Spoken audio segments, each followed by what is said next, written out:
हरी शरणम गाइस, चलिए देखते हैं भगवत गीता आज हमें होम मैनेजमेंट के लिए क्या गाइड करती हैं।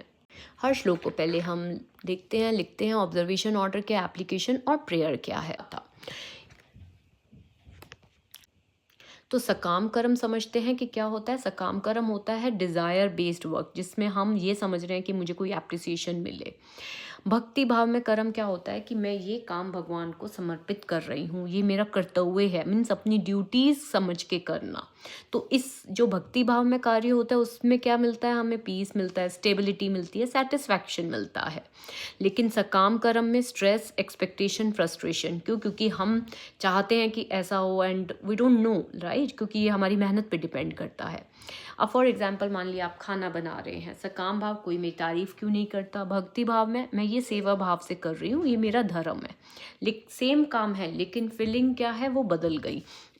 एक भक्ति भाव में बन गई क्योंकि हमने भगवान को अर्पित कर दिया। एक सकाम मीन्स जिसमें हम एक्सपेक्ट कर रहे हैं। ठीक है, तो अब आपको क्या करना है, हर काम से पहले पोज लेना है, खुद से कहना है कि मैं ये सब भगवान को अर्पित कर रही हूँ, और आपको रिजल्ट छोड़ देना है, कंट्रोल नहीं करना। ठीक है, देखिए साफ साफ लिखा है ना कि जब आप इंद्रियों के सुख के पीछे भागते हो तो मन कभी सेटिस्फाइड नहीं होता।